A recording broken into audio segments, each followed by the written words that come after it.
자, 민주당의 내란 전담 재판부 설치법 위헌 논란에 부딪혀서 수정안으로 밀어붙이자 대법원이요 자체적으로 이 재판 예규를 만들어서 내란 외환 전담 재판부를 설치하기로 했죠.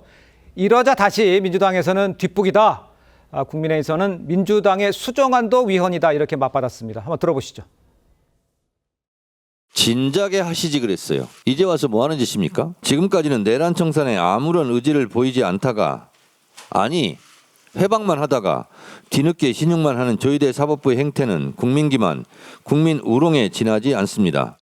더불어민주당이 내놓은 내란 전담재판부 수정안은 분치를 했지만 명백한 위헌이라는 본질에는 전혀 변함이 없습니다. 자신들 입맛에 맞는 판사들로 재판부를 꾸려서 지방선거까지 내란몰이를 계속하겠다는 정치 공작에 불과합니다.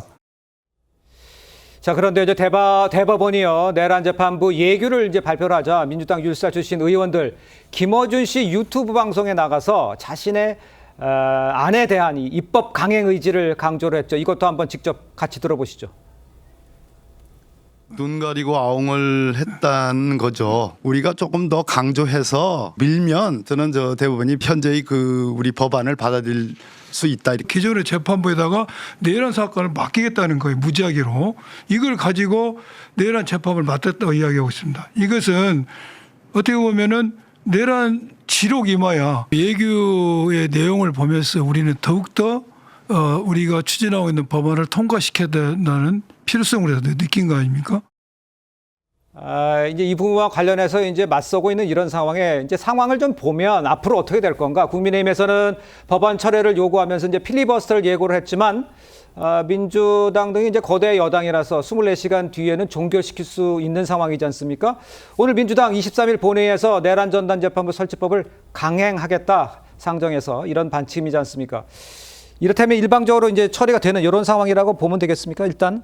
민주당에서는 뭐 기본적으로 입장 변화가 없습니다. 23일 본회의 예. 상정한 후에 필리버스터를 한다고 해도 종결 표결을 통해서 올해 안에 처리하겠다는 약속을 지키겠다는 거고요. 네네. 이미 이제 개정된 법안을 통해서 지금까지 국민의힘이나 일부에서 제기된 위헌 시비는 완전히 차단했다고 보고 있습니다. 위헌 시비를 차단했다 이렇게 보신다. 그렇죠. 뭐 제일 핵심적으로는 추천위원회 추천권에 외부 인사가 참여하는 문제였는데 법원 내부에서 이 추천하는 인사로 그 전담재판부를 구성하게 했고 결국 예. 대법원장이 임명한다고 하면 예. 그 뭐 사법권의 독립이라고 주장해온 보가의 어떤 우려를 완벽하게 해소했기 때문에 위헌 시비의 핵심적인 내용이 제거가 됐습니다. 이제 마지막 하나 이제 대법원에선 여전히 무작위 배당 원칙이라는 헌법상 원칙이 훼손됐다고 주장하는데 그렇게 따지면 지금 지기현 재판부에 가 있는 윤석열 전 대통령의 내란 우두머리 사건, 김용현 사건 등등등 이번 내란 사건의 핵심 피의자 사건이 그 재판부에 배당되는 것도 대부분 다 지정 이 배당으로 볼 수 있습니다. 그 예. 원칙은 그때 훼손됐다고 볼 수 있는 것이죠. 그러니까 대법원이나 법원이 지금까지 사건 배당하는 데 있어서 100% 무작위 배당을 했고 그게 헌법상 원칙이라고 주장하기에는 지금 지기현 재판부의 배당 사건, 배당 절차 그리고 재판 운영 자체에 대한 신뢰가 훼손된 상태이기 때문에 예. 지금 대법원의 주장을 그대로 인정하기는 어렵습니다. 알겠습니다.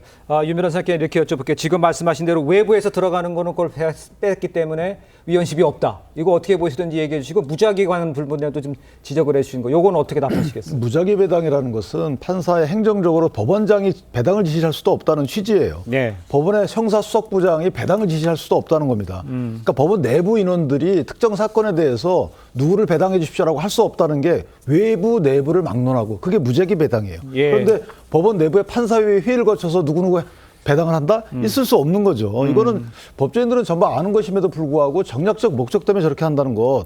저는 이렇게 법원이 이 정도로 밝혔으면 만약에 저런 법이 만들어진다면 위헌법률 심판제청을 하겠다라고 공언한 거예요. 그러면 위헌법률 심판제청이 될 텐데 굳이 그런 국민적 혼란을 초래할 입법을 해야 되느냐. 저는 개인적으로 이것은 입법권 남용인 것이고 이 정도 됐으면 이거는 이제 국민적 시각이 이게 누구 말대로 신속한 재판을 위해서 그렇게 한다면서요. 그 신속한 재판을 위해서 지금 얘기를 만들어서 재판부 16개 고등부 고법의 형사부에 무작위로 배당하겠다는 거예요. 이미 만들어진 재판부에 사건을 사후적으로 배당하는 게 이게 맞는 거지. 사건이 있는데 사건이 먼저 있고 나서 이걸 위해서 재판부 만든다. 이렇게 하면 안 되는 거죠. 그렇다 앞으로 계속 A 사건, 대기업 사건은 A 재판부를 갖다 붙이고 그다음에 이재명 대통령에 관련된 나중에 사건은 또 재판부 전담 재판 만들고 이거 어떻게 할 거예요? 그다음에 노동 사건은 A 전담 재판 만들고 이렇게 이렇게 하면 안 되는 거잖아요. 그래서 서민은 예. 힘없는 서민은 나는 누구한테 재판받고 싶어요라고 해도 안 둬줄 거 아니에요. 이거 도대체 사법부나 입법부, 행정부의 기능 자체를 섞어놓는 건데 이거는 저는 글쎄요 이걸 뭐 ABC인데 이거 자꾸 이런 거 갖고 정청래 대표께서도 자꾸 이렇게 하시면 안 되는 겁니다. 알겠습니다. 그러니까 수정안을 내놓은 이것 자체도 위헌 소지가 있기 때문에 결과가 나와서 위헌 판결을 받을 수 있다 이런 지적으로 얘기할 수 있을 것 같으신데요. 호 대변인 어떤 말씀입니까? 근데 재판제도가 그 성립된 수천 년 전에 그때부터 인간 사회 이게 기본이지 않습니까? 재판하는데 나는 내가 원하는 사람 이 사람 찍어서 재판받을 거야. 그걸 누가 납득을 하겠습니까? 그렇기 때문에 무작위 배당이라는 게 있어 왔던 기본적인 틀인데 예. 그걸 왜 저렇게 허물려고 하느냐. 그렇죠. 지난번에 내란 특검이 2,900자 그 수사 결과 발표할 때 내란이라는 말이 3번 나왔어요. 딱 3번. 한 번은 내란 특검 이름에 들어갔고요. 네. 2번은 윤석열 대통령이 반국가 세력을 내란이라고 규정했다라는 말만 했습니다. 내란인지 뭐 아닌지 자기들도 자신이 없다는 얘기예요. 그러니까 내란이라는 결론을 내지 못했습니다. 민주당도 마찬가지입니다. 1월 달에 헌재에서 탄핵 심판할 때 내란죄 빼버렸잖아요. 자신이 예. 없기 때문에 그런 것이거든요. 그러니까 이게 내란인지 아닌지 이제 위헌과 위법은 맞는데 내란인지 아닌지는 본인들도 너무 자신이 없으니까 예. 그걸 재판부를 정해서라도 무조건 내란죄 유죄를 때려라 이렇게 하기 위해서 지금 억압하는 것이죠. 알겠습니다.